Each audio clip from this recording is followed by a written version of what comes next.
Hello mga kabantahera! Bago po tayo magsimula, please subscribe sa ating munting channel. Sinabi din ni Mira kay Joy na tulungan niya na ito. Pero sinagot siya ni Joy na hindi niya kailangan ang tulong ni Mira. Dahil hindi porket daw nagtagumpay ang plano nila ni Mang Ilyas, ay aasa na lang ang grupo sa kanila. Dagdag pa ni Joy na kaya niya at siya na daw ang bahala.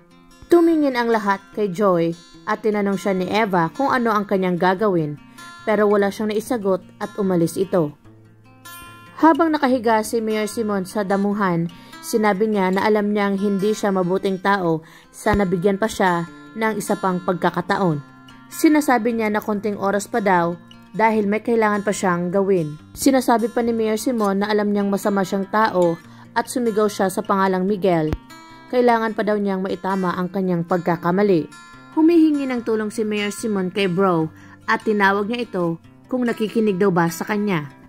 Konting oras lang daw sana para sa kanyang apo. Ayaw pa niya daw mamatay dahil gusto niya pang itama ang kanyang pagkakamali. Umiiyak si Mayor Simon at may tumapat sa kanyang liwanag. Akala niya ito ay liwanag ni Bro at tumawag siya ng Bro. Nagsalita ang may dala ng liwanag at sinabi niya na babae daw siya at hindi siya Bro. Pabalik sa bahay na tinitirhan nila ni Mang Tomas, may tumawag kay Rafa at sinabi nga na nasa ospital ang kanyang lolo. Dali-dali namang pumunta sina Rafa, Mang Tomas, Mira at Eva sa ospital.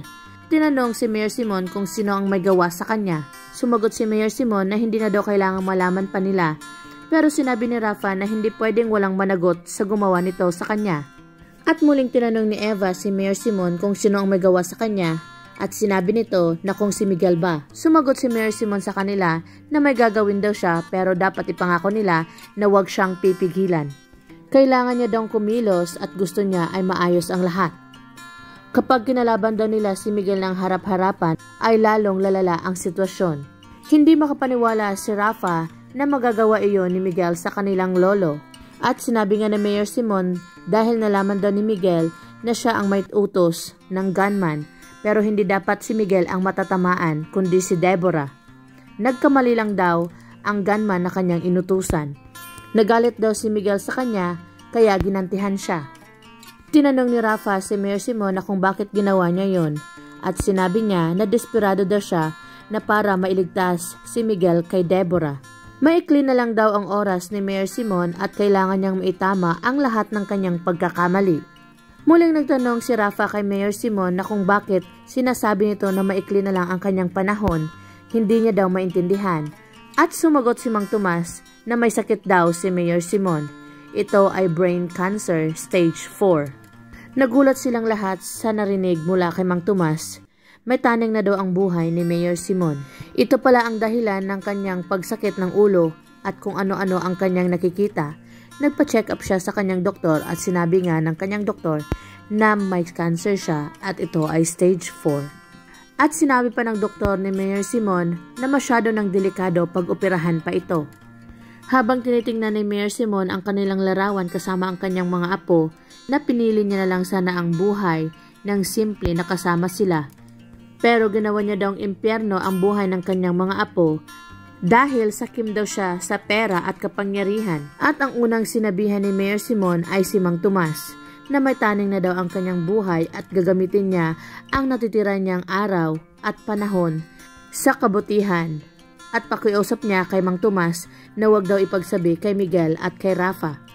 Tinanong ni Rafa si Mayor Simon na kung bakit hindi ito sinabi sa kanya. Sumagot siya kay Rafa na dahil gusto niya kung patawarin daw siya ni Rafa ay hindi dahil sa awa.